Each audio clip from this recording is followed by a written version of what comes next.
Todo ese prólogo, lo repito un poco, si usted fue partícipe en otras etapas de la radio Ha Vivido Equivocada, ya presabe al menos de ella, porque tenía a su cargo una columna denominada Saquen una hoja, con temas inherentes a la educación en general.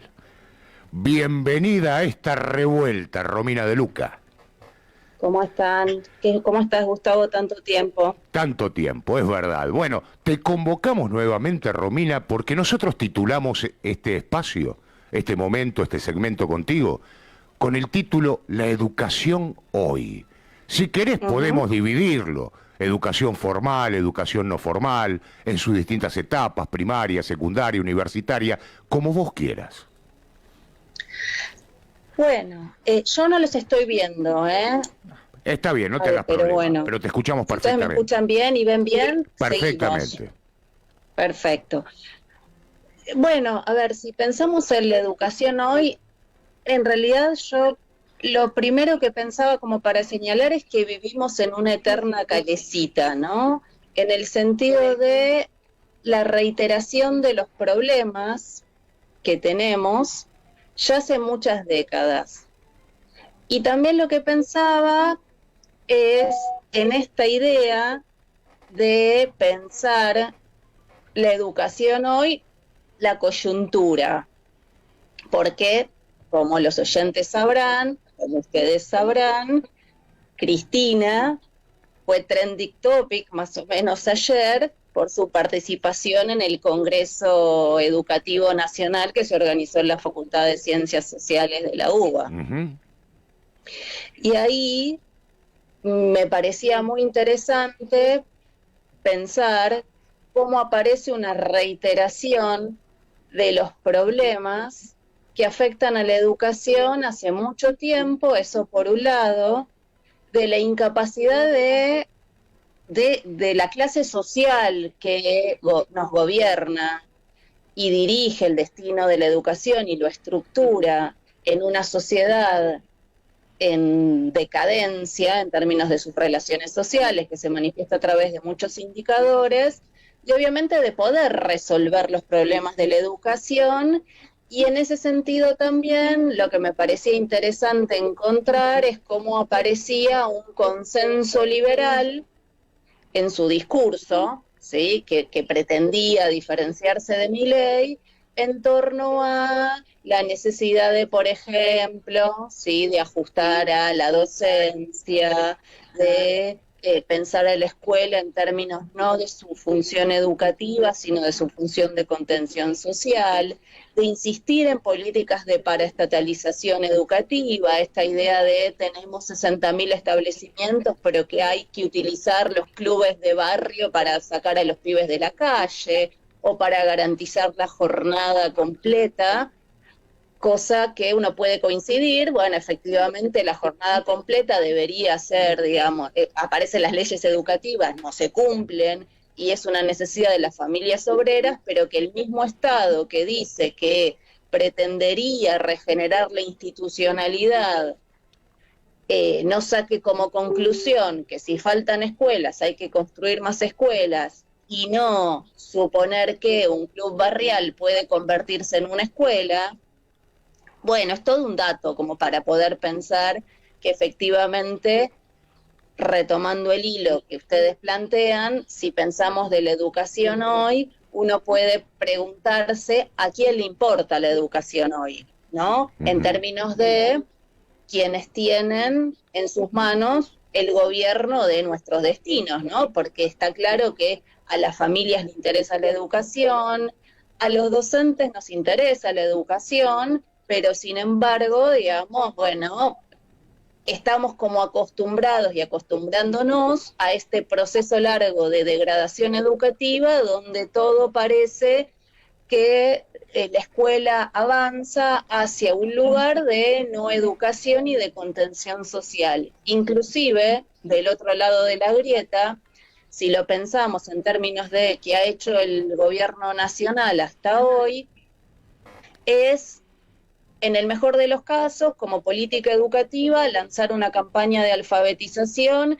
que está en manos de las provincias, es decir, digamos, vamos a tener en el mejor de los casos tal vez 24 soluciones para un sistema educativo con una ausencia de planificación en términos estatales enorme, ¿sí? Y que si todo saldría bien, ¿sí? Como está muy focalizada en el ciclo básico, vamos a tener generaciones que van a transitar por la escuela arrastrando problemas y en el mejor de los casos, en 14 años tendremos generaciones que pueden leer y escribir. Ajá. ¿No? Entonces, y por otro lado, digamos, del otro lado del lado, digamos, de las políticas nacionales, bueno, la profundización, un proceso de descentralización absoluta, ¿no? En la cual todo el personal político está de acuerdo y la versión más extrema, ¿sí? Sería de realizarse, ¿sí? El problema de la familiarización de la educación, es decir, tal como lo plantean los libertarios, ¿sí? La idea de que el Estado no tiene nada que hacer en materia educativa y esto es función pura y exclusiva de las familias, esto que está detrás de la agenda de los vouchers, ¿sí? Que estaba en la plataforma del gobierno libertario y según cómo le vaya, ¿sí? En las elecciones de medio término, es muy posible que quiera avanzar en una agenda de mayor descentralización educativa. Piensen que esto está anticipado en el conflicto universitario que se dio el año pasado, que seguramente se va a seguir desarrollando a lo largo de este 2025, la universidad más grande, ¿sí? Y más prestigiosa en el sentido de cómo rinde los distintos rankings, ¿sí? Internacionales, que es la Universidad de Buenos Aires, decretó la emergencia salarial o que continúa la emergencia salarial de su personal docente y no docente, ¿no? Entonces el conflicto universitario posiblemente siga y el gobierno ya anunció que su posible solución va a ser transferirle la educación universitaria a las provincias, es decir, hacer que el proceso de descentralización educativa sea completo, ¿no? Y señalo esto porque efectivamente la otra postal de la educación hoy, si nos corremos de nuestro país, es lo que pasó en Estados Unidos, ¿no? La foto de Trump rodeado de niñas y niños, sí, anunciando que elimina la Secretaría de Educación, ¿no? Sí. Es decir, entonces, ¿qué podemos esperar? Bueno, en este vis a vis, ¿sí? Entre Trump y Milei, bueno, que no nos falte mucho para que llegue ese anuncio. Ya sabemos que no tenemos más Ministerio de Educación, tenemos Secretaría de Educación dentro del gran Ministerio de Capital Humano, ¿no? Y Sandra Petovelo, quien dirige esa cartera, que no puede, digamos, aducir que tiene ningún tipo de formación en materia educativa. Sí lo tiene, digamos, Torrendel, el secretario de Educación, pero bueno, si vamos a juzgar por lo que se ha hecho hasta ahora, ajuste es la política que estructura claramente, digamos, lo que está pasando en la vida educativa, reducción de recursos, y por otro lado, digamos, el anuncio de, en términos propositivos, de una campaña de alfabetización que en teoría tiene como voluntad o como intención resolver, ¿sí? Los graves problemas que tiene la educación hoy en términos de rendimiento, de lo que logra hacer la escuela. Recordemos que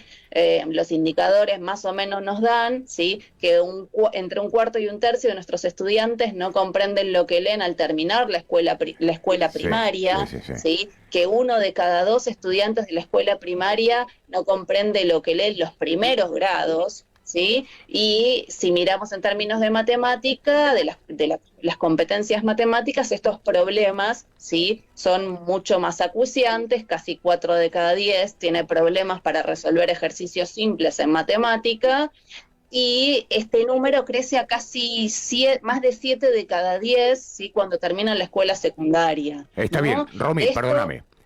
Ahora, toda esta letanía de riquísimos conceptos que estás compartiendo, yo quiero retrotraerme a una frase que dijiste, y es a la de la poca importancia que se le da a la educación. Pero pusiste a salvo, dentro de ese contexto, a los docentes. Y yo te repregunto, si querés, en líneas generales, ¿los docentes están interesados en que la educación se transforme? Te lo pregunto esto porque muchas veces, hablando con distintos maestros de primaria, preferentemente, parecieran más preocupados por el orden salarial y laboral, que es muy pésimo, que sabemos que es miserable, y no tanto por la transformación de las currículas educativas. Mira, yo coincido en que en general, en términos de la preocupación de la docencia, la agenda salarial o material, y acá si querés te incluyo infraestructura educativa, porque en general muchas de las enfermedades laborales de los docentes o los accidentes laborales están asociados, ¿sí?, al itinere y a el estado de las escuelas, ¿sí? O sea, que los pisos están desparejos, etcétera, etcétera, ¿no? Coincido que hay una centralidad en relación a ese problema que tiene una explicación, ¿sí? El cargo testigo de la docencia en todo el país no cubre ni la mitad de una canasta de pobreza. La docencia es una profesión de pobreza que está además vinculada al pluriempleo, porque la docencia entonces, como trabajando hasta 2 cargos, apenas logra con suerte arañar la canasta de pobreza, lo que ocurre es que, digamos, al salir de sus 2 turnos laborales, posiblemente tenga otro trabajo, ¿no? Esa es una situación material que de alguna manera impide colocar el foco en lo importante, que es lo que vos me preguntas, Gustavo, que tiene que ver con pensar en la currícula y las reformas.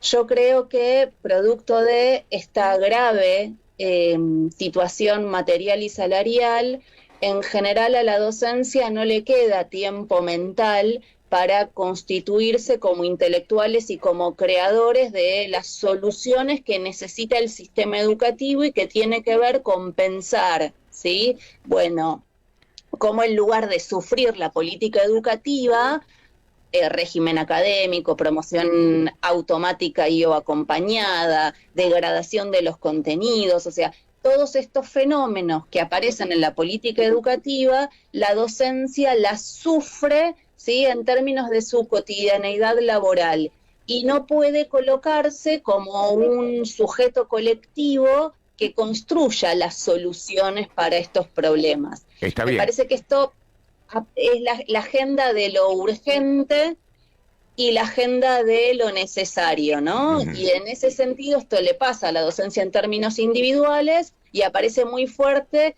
en el actor colectivo que nuclea la docencia, los sindicatos, que tampoco toman en este problema, porque si uno tuviera un sindicato que en lugar de estar pensando en bancar al gobierno anterior o, digamos, en oponerse muy tibiamente al gobierno actual y solo colocan en agenda el problema salarial, bueno, está claro que no ayuda, ¿sí?, a la docencia a dar ese salto en términos cualitativos, que me parece que es una discusión pendiente y necesaria. Pero quiero decir, por eso decía, yo creo que a la docencia le importa la agenda curricular, pero la recupera a partir de el sufrimiento, si vos querés, ¿no? O sea, en el sentido del padecimiento. Se dan cuenta que la escuela está vaciada de funciones curriculares, que le piden, que la política educativa le pide que no importe si esa chica o ese chico tiene los conocimientos mínimos, que la estrategia es que esté en la escuela y después vemos qué pasa, y esto nuclea todo el espectro político.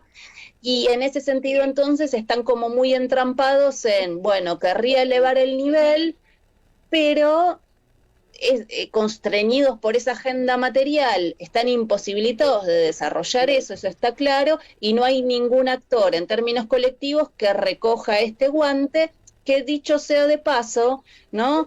A ver, hay una realidad material que excede a la escuela, sí, que tiene que ver con su pérdida de centralidad para la vida productiva del país, porque si el país no tiene ningún tipo de planificación de hacia dónde va y qué recursos humanos necesita desarrollar, bueno, esto de alguna forma vuelve a la escuela como ese espacio vaciado de esa agenda central de pensar lo curricular y qué contenidos necesitan aprender nuestras pibas y nuestros pibes y qué problemas tenemos cuando estamos frente a una generación que no lee. Lo digo porque Sí, es sí, algo que hablo todo el tiempo con adolescentes. ¿Cómo puede ser que esta generación no lea? ¿No? te entiendo. Y esto tiene un problema que después se despliega, ¿sí? En el resto de las disciplinas, ¿no? Y bueno, no leen, pero tampoco la escuela les da las pericias para que tengan una alfabetización sólida. Entonces vivimos como en una especie de rueda, entrampados, digamos, en esa rueda de hámster donde los problemas se reproducen y se amplifican, ¿no? O el poder pensar, bueno, a ver, tal vez, ¿sí? La estructura disciplinar de la escuela en 12 disciplinas habría que repensarla, ¿sí? Pero habría que repensarla en términos de creación de equipos de trabajo, de pensar también que si uno va a proyectar áreas de contenidos, en realidad las áreas requieren conformarse con docentes hiperespecializados en sus disciplinas, entonces no es docentes de ciencias sociales, sino que yo necesito un equipo de historiadores, de geografía, de filósofos y de sociólogos que piensen Perfecto. de conjunto la currícula, pero eso también requiere tiempo de planificación en la escuela, ¿sí? Ujú. Es decir, tiempo de trabajo no pago el pago, o sea, que hoy se desarrolla de manera no paga, para en la escuela, sí poder construir esas estrategias. Entonces hay un punto en el cual pensar los problemas de la escuela y resolverlos tiene que ver con también el entender en qué sociedad está la escuela, porque la escuela no flota en el vacío, flota en una sociedad argentina, ¿sí? Que Sí, está atravesada por la mitad de su empleo informal, la descalificación del trabajo, la absolutamente. política del changueo, el abaratamiento de la fuerza de trabajo y la no planificación de hacia dónde vamos a dirigir la economía. Entonces, digamos, esa sociedad no puede pretender tener la escuela de Finlandia, Bueno, ¿sí? O todo sea, esto, tenemos que construir Finlandia para poder construir en paralelo esa escuela. tal cual. Bueno, todo esto que estás planteando, Romina, hace que nosotros te emplacemos, te exhortemos a que tengas nuevamente la columna del programa. ¿Qué te parece? Para Bueno, poder ampliar. lo vieron, la frase siempre es así, el que se va sin que lo echen, sí, vuelve No, sin que la pero llamen nos en fuimos este caso, todos. ¿no? Romina, nos fuimos todos, no te fuiste vos sola, ¿eh? Sí, No, no, no, no. Decidimos hacer una pausa en aquel entonces del lo programa y ahora sé, lo sé, volvemos lo sé. una vez por semana nada más, los domingos. Mirá qué vagos estamos. Bueno, qué importante Bueno, eso que decís de lo interdisciplinario para la educación. A mí me quedaron un montón de preguntas que creo que las vas a contestar en las columnas que te exhortamos a hacer. Mirá, si estás de buenísimo. acuerdo con la Bueno, jornada volveremos con mucho completa, gusto dale. y seguiremos conversando de estos temas, que es central el poder pensarlos, así que bueno, celebro la vuelta de la radio Vivido Equivocada, ¿sí? Y bueno, el ofrecimiento de reinstalar la columna, así que quedo a disposición de ustedes. Un placer, una dicha volver a conversar contigo, Romy. Te mando un abrazo. Igualmente. Romina De Luca, doctora en historia, especialista en historia de la educación, investigadora del CONICET, docente. Me quedo con una frase que emergió de toda esta charla. Dijo, la educación parece una calecita por la reiteración de problemas.